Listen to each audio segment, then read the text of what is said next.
I remember those fluorescent lights in the hospital corridor, buzzing softly above my head as I clocked out of my shift. My pale blue scrubs, once crisp, now bore faint stains from 12 grueling hours of running between rooms, adjusting IVs, and holding the trembling hands of patients too weak to speak. My blonde hair was tied in a tired bun, a few strands stubbornly falling out around my face. I trudged out into the cold morning air, tugging my jacket closer, feeling the city just beginning to stir. But I was running on fumes, both physically and financially. As I waited for the bus, I opened my worn leather wallet. Inside were a few receipts, a faded photo of my mother, and a single $5 bill. My stomach tightened. Payday was still 3 days away, and there was no food left in my apartment, besides a half-empty jar of peanut butter and stale crackers. $5. That was truly all I had. That night, back at the small apartment I shared with my best friend Lana, I collapsed onto the couch, still in my scrubs. Lana, wrapped in a fluffy robe, looked up from her laptop and frowned. "You look like you got hit by an ambulance," she said gently. I gave a weak laugh. I think the ambulance was the easiest part of my day. Lana studied me for a beat, then closed her laptop. "Okay, hear me out. You need a change of energy, a reset." I raised an eyebrow. "Unless that energy comes with free rent, I'm not interested." "A blind date," Lana said, grinning. I groaned. "No." "Yes, come on, just coffee, no commitment. The guy's name is Drew or Dean, something clean-sounding. I work with his cousin. She swears he's sweet, has a job, and, get this, he actually wants to meet someone who's grounded, someone real." "I'm real broke," I muttered. "He won't care. He's not that type. He likes coffee, dogs, and old jazz records. You're basically his dream girl. Just say yes." I hesitated. My heart still carried the weight of my mother's passing last year, a loss I'd buried in back-to-back shifts and sleepless nights. Love felt like a language I'd forgotten how to speak. Still, something in Lana's voice, hopeful, sincere, made me pause.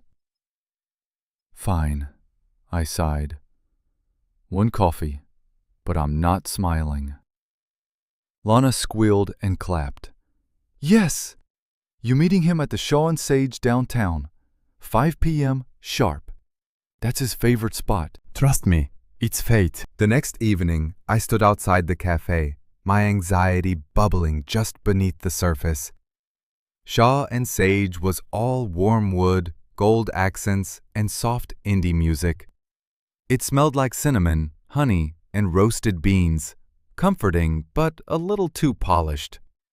I stepped inside, approached the counter, and ordered the smallest latte on the menu. $5, every last cent. As I settled at a table near the back, I took a deep breath. My phone buzzed. A spam email. No messages, no updates. I waited and waited. Minutes passed, then 20, then 30. The latte cooled, untouched. I checked my phone again. Still nothing. My stomach twisted, not from hunger, but from that all-too-familiar feeling of being forgotten. Embarrassed, I adjusted my coat and reached for my purse, ready to leave. And that's when I heard footsteps. A man approached my table, tall, broad-shouldered, wearing a crisp white shirt under a dark apron. A barista, by the look of it. But he didn't move like the others. He moved differently, like someone who wasn't used to asking if people wanted oat milk. "Excuse me," he said, his voice warm but uncertain. "Is everything all right? Do you need anything else?" I looked up, startled. The man had kind eyes, a little too good-looking for a barista, honestly, but something about him felt sincere. Still, my guard was up. I straightened in my seat. "No, thank you. I'm fine. But inside, I wasn't, and the stranger could tell. Aiden Shaw had no intention of being recognized that day. The black apron he wore didn't have a name tag, and his sleeves were rolled up to the elbows like any new hire trying to look useful. It was his third day undercover at the newest Shaw and Sage branch, something he quietly did with every new cafe opening. Most employees never knew who he was. He had designed the original store himself years ago, before the chain took off, before the investors, before the pressure. Back when the smell of coffee and quiet jazz were enough to soften the noise in his mind. Today he was just another barista shadowing a morning shift. But when he glanced across the room and saw the blonde woman sitting alone at the back table, something shifted. She wasn't scrolling her phone or sipping casually. She looked still, like she had paused everything inside just to hold herself together. Aiden didn't know why that unsettled him. Aiden hesitated, then glanced at the untouched latte in front of me. He recognized the order. Singles latte, no flavor, extra foam. Someone who wanted comfort, not sweetness. "I think you ordered the best thing on the menu," he said, still standing. I raised an eyebrow. "You're a little too confident for someone who still smells like burnt milk." He blinked, then laughed. It wasn't a graceful sound, more like a startled bark, but it was real. I almost smiled. Almost. "You're new here," I added, softening just a touch. "Is it that obvious?" "You put the napkin dispenser backwards." Aiden looked over his shoulder, and sure enough, the napkin slot was facing the wall. He chuckled again, rubbing the back of his neck. "I'm still learning," he said, "but I'm a quick study." For the next few minutes, our conversation unfolded slowly, like steam rising from a mug. I didn't offer much, but enough. He didn't push, but listened. We talked about coffee, how certain blends reminded me of hospital waiting rooms, and how lattes, for some reason, always made me feel safer. He told me that was his favorite part of cafes, not the drinks, but the way people clung to them like tiny rituals in the middle of chaos. "Some days, it's not about what gets you through," he said. "It's just about having something to hold." I stared into my cup. "Yeah, I know that feeling." He watched me for a moment longer, something tightening in his chest. Whoever I wasn't just another customer. But before he could ask my name, a sudden sound cracked through the quiet cafe, a chair scraping hard against the floor, then a heavy thump. A woman had collapsed near the window. Gasps filled the air. A few people stood frozen. One barista dropped a tray. Aiden turned, but I was already on my feet. I rushed to the fallen woman, my movements automatic, precise. "Mom, can you hear me?" I knelt beside her, checked her pulse, lifted her wrist. Aiden stepped closer, watching. The older woman was pale, breathing shallow. A spilled pastry bag lay beside her. "She's hypoglycemic," I called out. "Someone get orange juice, fast!" A young employee scrambled toward the fridge. I pulled the pen light from my coat pocket. Aiden hadn't noticed before and gently opened the woman's eyelid, checking for responsiveness. My voice stayed calm, firm. Within minutes, the woman stirred. Aiden stood frozen near the register, heart pounding, not from panic, but awe.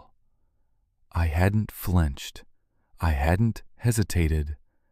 I hadn't even looked scared. In that moment, I wasn't a woman waiting for a date. I was someone who had seen chaos, carried it, and learned to walk through it without shaking. Ellie Harper, whoever I was, had just saved a life, and Aiden Shaw had never been more sure of anything. He wanted to know my story. The store was quieter the next morning. The usual morning rush had passed, and only a few laptop dwellers remained, with half-finished cappuccinos and headphones.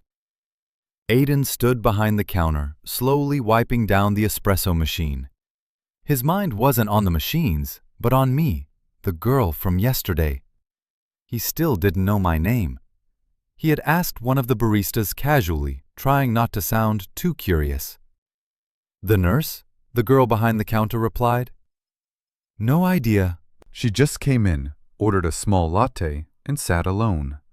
I thought she was waiting for someone, but then, yeah, that thing happened." Aiden nodded like it was nothing, but it wasn't nothing. After his shift, he slipped into the back office and pulled up the security footage. Not out of suspicion, just curiosity. Respect, maybe. He fast-forwarded until he found the moment the woman collapsed. Then he watched again. It wasn't just the way the mystery girl responded. It was how she moved, her calm, her certainty. The way her hands never shook, not even once. She had acted before anyone else even knew what was happening. And then, after the paramedics had arrived, after the cafe had returned to its normal hum, she had simply disappeared. No credit claimed, no name left behind. Aiden leaned back in his chair, staring at the paused frame on the monitor. My blonde hair was slightly messy, pulled back without effort. There was tiredness in my posture, the kind that doesn't go away with sleep. But there was strength, too. He wanted to know who I was. He just didn't know how. The bell above the cafe door jingled softly just before noon the next day. Aiden didn't look up at first, until he heard my voice. "Hi, sorry, I know this is weird, but I was here yesterday. I just wanted to check if the woman who fainted is all right." Aiden looked up so quickly he almost dropped the milk pitcher. There I was. No makeup, same tired eyes, blue scrubs under a plain gray cardigan, and something in my face had softened overnight. Less guarded, maybe. "She's okay," he said gently. "The ambulance took her to County General. Staff there said it was a minor diabetic episode. She's stable now." I let out a breath of relief. "Good," I said. I couldn't stop thinking about her. There was a pause. Aiden gestured toward the counter. "Can I get you something on the house?" I smiled, just a little. I only came to ask, really, but maybe just a plain tea? He nodded and began to prepare it. As he worked, I leaned casually against the counter. "You're better at this today," I noted. "No napkin disasters." He chuckled. "Practice." I tilted my head. "You always work here?" "Not always," he answered truthfully, handing me the cup. "I bounce around. I like the variety." "Well, I'm Ellie," I said, finally offering my name as I took the tea. "Aiden," he replied. Our fingers brushed briefly. Warm skin, rough hands. There was something in my gaze now. Curiosity, a hint of trust. I wasn't smiling fully yet, but it was close. We stood in companionable silence for a moment. Then I glanced toward the seat I'd used before.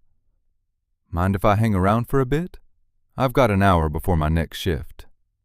"Be my guest," Aiden said. "I'll bring you something better than tea."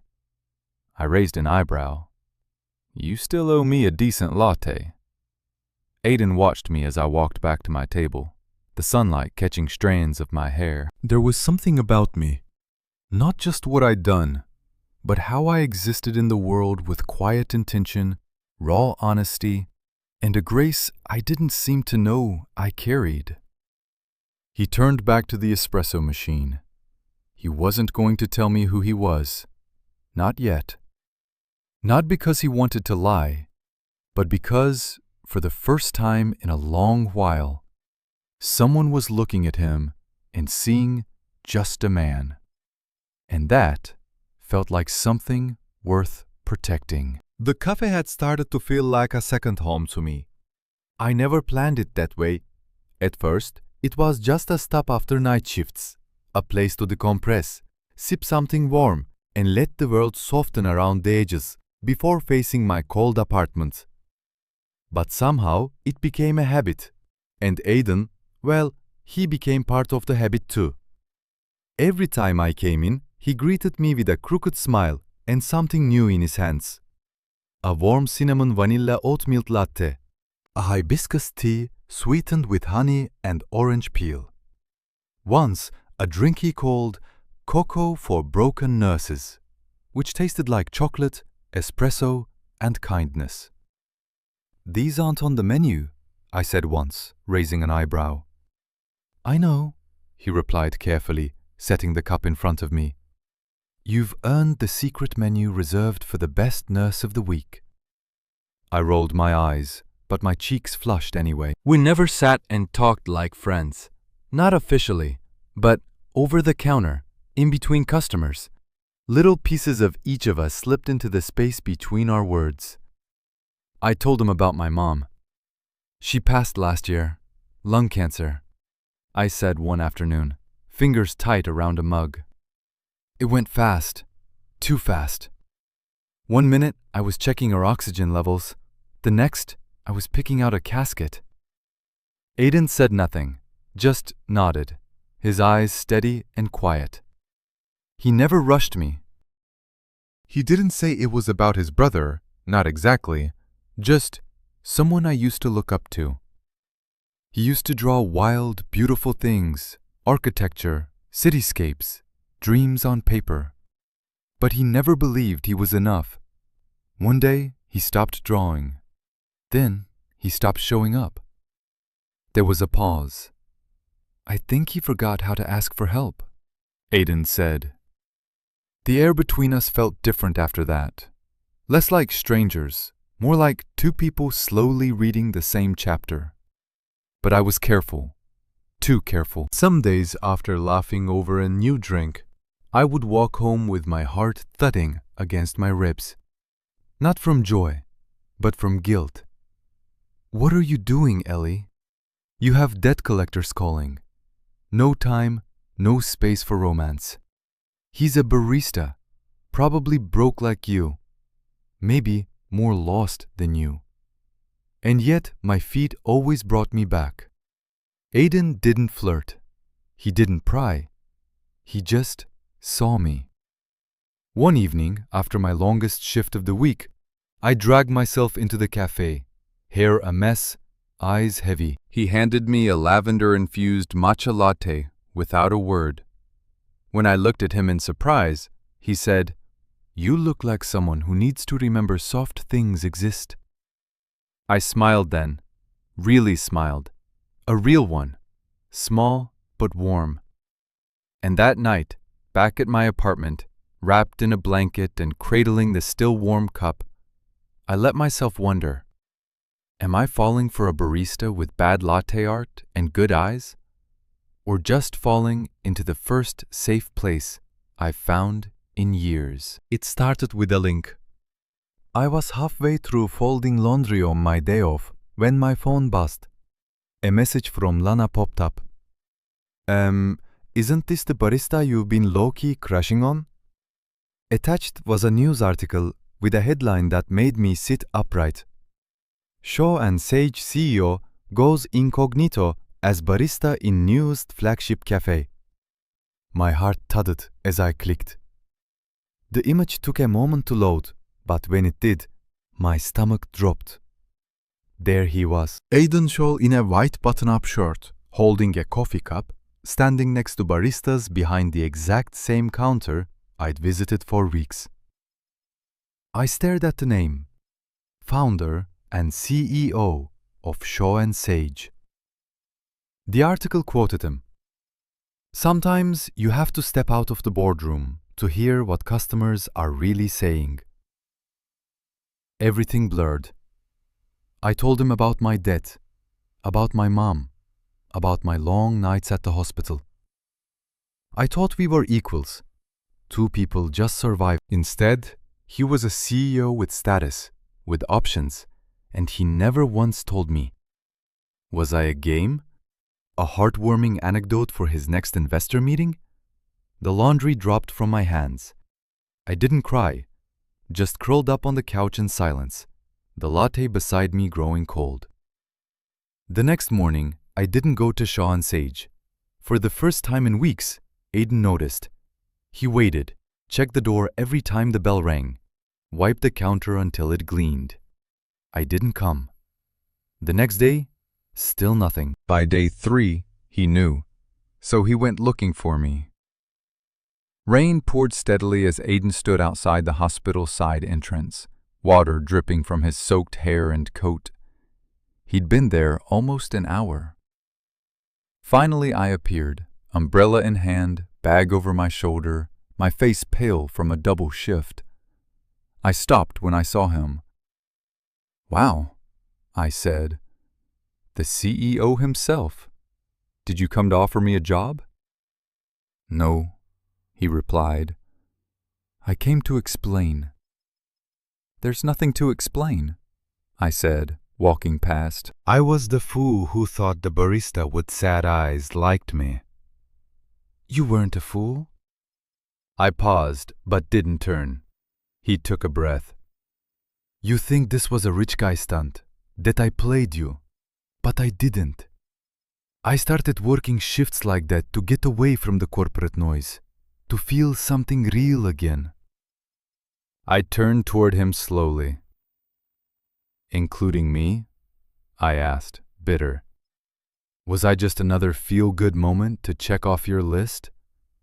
His jaw tightened. No, "You were the first person who didn't look at me like I was a brand. You looked at me like I was just a guy." I said nothing.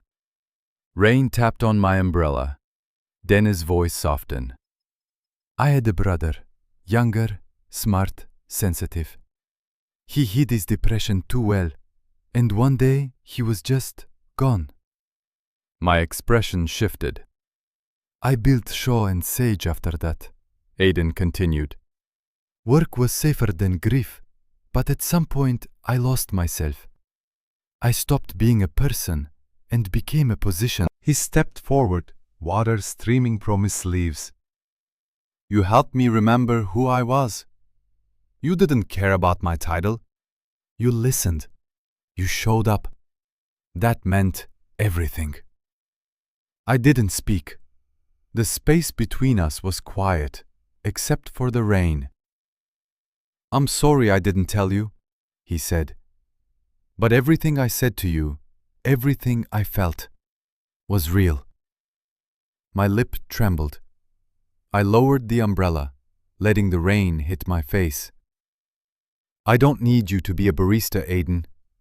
"I know," he said. "I just needed you to be honest."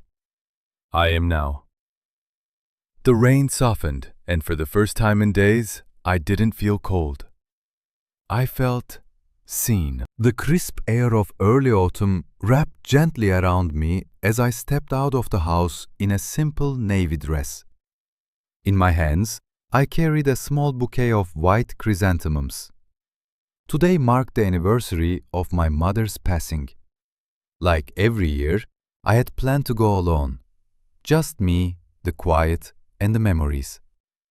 But the night before, over a quiet conversation with Aiden about childhood memories and loss, I had let it slip. He didn't say much in response, just looked at me for a long moment and asked softly, "Would you like some company?" I had nodded.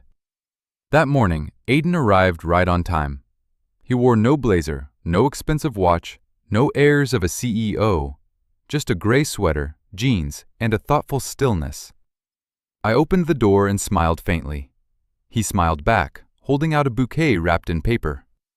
My breath caught slightly when I saw the flowers. White lilies, my mother's favorite. I stared at them, then looked up at him. "How did you know?" I asked, voice low. "I guessed," he said with a small smile. "Seems like I got lucky." I didn't press further, but something inside me warmed, not because he brought flowers, but because he had seen me, the part of me that still spoke to the past in hushed reverence. We walked quietly through the cemetery, leaves crunching softly underfoot. The trees arched overhead, filtering golden sunlight onto the path. When we reached the small headstone beneath a birch tree, I knelt down and laid my flowers gently. I bowed my head, lips moving in silent prayer, my shoulders slightly trembling. Aiden stood a few steps behind me, giving me space. The wind rustled the branches above, and for a long while, neither of us spoke. Then, slowly, Aiden stepped forward. He crouched beside the grave, placed his bouquet next to mine, and stayed still for a moment. Then he said, his voice low but steady, "Thank you for bringing her into the world, for raising someone who would later help me understand what love really looks like." I turned my head sharply toward him. I hadn't expected him to speak, let alone say something like that. The words weren't rehearsed. There was no flourish or drama, just a kind of raw, unfiltered truth that reached beneath my defenses. My eyes brimmed with tears, but this time they weren't for grief. I didn't say anything. I didn't need to. Aiden didn't move closer. He didn't reach for me. He simply stayed beside me, hands resting on his knees, letting the silence hold what words could not. On the drive back, the world outside passed quietly, our hands almost touching on the center console. Though neither reached out, we didn't need to fill the space with conversation.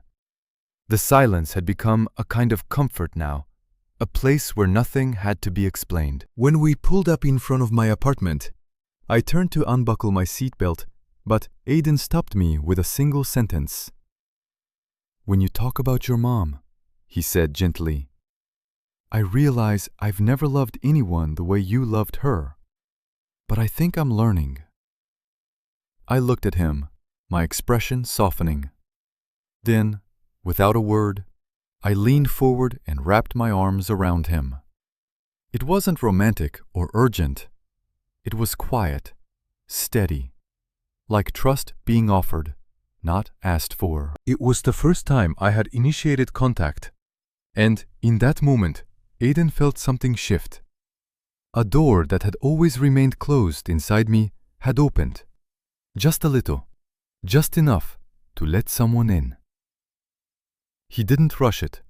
He just held my back as the weight of unspoken healing passed between us like breath. The envelope arrived on a quiet Tuesday morning, slipped under my door without a sound.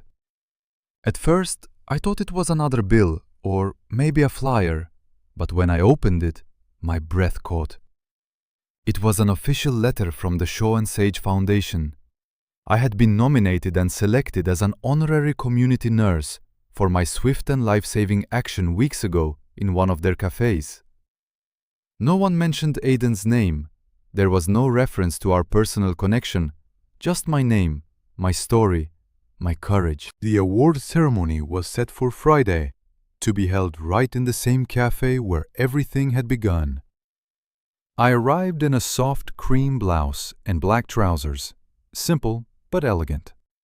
My blonde hair was pulled back into a neat twist, and my nerves buzzed just beneath the surface. Inside, the familiar warmth of the cafe welcomed me. The lights were dimmed for the evening, with candles flickering on each table.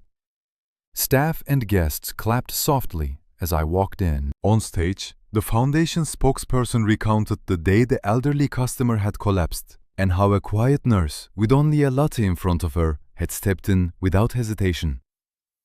Ellie Harper reminded us, the speaker said, that true service does not wait for recognition. It simply responds with heart, with instinct, with grace. I stood there frozen for a beat as applause filled the room. I blinked fast, not wanting tears to ruin the moment. When I finally stepped forward to receive the certificate, I smiled. Not for show, but because, for the first time, I felt truly seen. It wasn't about my mother. It wasn't about pity. It was about me. After the ceremony ended, guests began to mingle, sipping wine and coffee, congratulating me with kind smiles and handshakes. I searched the room quietly. Aiden hadn't been on stage. He hadn't taken credit, but I had a feeling. I turned toward the barista station. And there he was, apron on, shirt sleeves rolled to the elbows, back to the crowd, pouring 2 shots of espresso like any other barista would. I walked toward him. My heels clicked softly against the wood floor. He looked up just as I reached the counter. "Still pretending you work here?" I asked, eyebrow raised. Aiden chuckled. "It's not pretending. I still make terrible lattes." "You really do?" I teased. He smiled. "But you still drank it." I nodded, eyes softening, because that was the sweetest thing I had left. We stood there for a moment, the hum of voices in the background fading. "I've been thinking about that day," Aiden said, voice lower now. "The way you acted, the way you moved without thinking of yourself, that's not something you can teach." I looked at him, heart steady. "And I've been thinking about today," I replied. "It's the first time in a long time that something good happened to me, and it wasn't because someone felt sorry for me." Aiden's eyes didn't waver. I never did. I smiled. "I know." Then, softer, almost shy. "And this recognition, it doesn't change anything between us, but it reminds me I'm more than just what I've lost." He nodded slowly. "And I hope it's not the last sweet thing you get." I tilted my head. "You offering to learn how to steam milk properly?" "I'm offering," he said, "to try every day if that's enough." I left, and in that moment, it didn't matter where we stood or who we were outside of this cafe, because here, in the place where it had all begun, with a bad latte, a tired nurse, and a stranger who looked like just another face behind the counter, something real had started to brew. The ceremony hall inside the flagship Shaw and Sage Cafe was full, yet quiet with anticipation. Twinkle lights lined the ceiling, casting a warm golden hue. At the front, a small stage had been set with a simple wooden sign, "Compassion deserves a name." I stood to the side in a soft navy dress, heart racing. I had never expected this. Not when I walked in weeks ago with only $5. Not when I thought I'd been stood up. And certainly not when I used my training to save a stranger. Now I was being honored not out of sympathy, but sincere respect. The announcer stepped up. "Tonight we recognize a nurse whose courage and quiet compassion turned an ordinary moment into something extraordinary. Ellie Harper reminded us what true service looks like." As applause filled the space, I stepped up to accept a certificate of honorary distinction and a scholarship grant from the Shaw and Sage Foundation. My hands trembled slightly as I smiled and nodded at the crowd. Then Aiden walked on stage. He wasn't in a suit, just a button-down, sleeves rolled, and that familiar calm in his eyes. He took the mic. "Most of you know me as the guy who signs the checks," he said, sparking light laughter. "But tonight, I'm just someone who was changed by this woman." He turned to me. "She didn't just save a life that day. She saved mine too, from a version of myself I didn't want to be anymore. She reminded me the heart of this company isn't strategy or margins. It's people who show up even when no one's watching." Later, after the crowd had gone, Aiden led me to the back patio. The small table was still there, the one I'd sat at weeks ago with my last $5. He pulled a leather-bound journal from his pocket. Inside, a handwritten note. "Let's write our story. One page, one latte, one day at a time." My breath caught as he took my hands. "I love you, Ellie Harper," he said. I think I have since the moment you looked at me and didn't see a CEO. Just a guy who couldn't steam milk, right? I laughed through tears. I love you too, Aiden Shaw, even if you still burn every cappuccino you touch. A few weeks later, one quiet afternoon, Aiden handed me my usual latte. This time, the foam art was a heart. Sort of. I took a sip. Something clinked against my teeth. A simple silver ring and a small folded note. Let's wake up to coffee and each other for the rest of our lives. Aiden knelt right there in front of the counter where it all began. I said yes, with tears in my eyes, laughter on my lips, and the smell of espresso all around us. Our wedding was held in the garden behind the cafe's original location. Lanterns swung gently, lights draped between trees. I wore a simple white dress, my blonde hair pinned with sprigs of lavender, my mother's favorite flower. My little cousin Noah carried the rings. Aiden's vows made everyone cry. You loved me when all I had was an apron and a bad latte, he said. I promised to make this life sweeter than anything I could ever serve in a cup. During our first dance, friends, coworkers, and even former patients of mine watched under the stars. A year later, I opened a small community wellness clinic fully sponsored by Shaw and Sage. On the front desk was a wooden plaque. We don't ask how much you have, just how you're feeling. I was glowing, literally and figuratively. Aiden brought me a latte every morning, still a little too foamy, still a little too hot, but brewed with love. And every time I took a sip, I smiled, because sometimes the wrong coffee leads you to the right forever.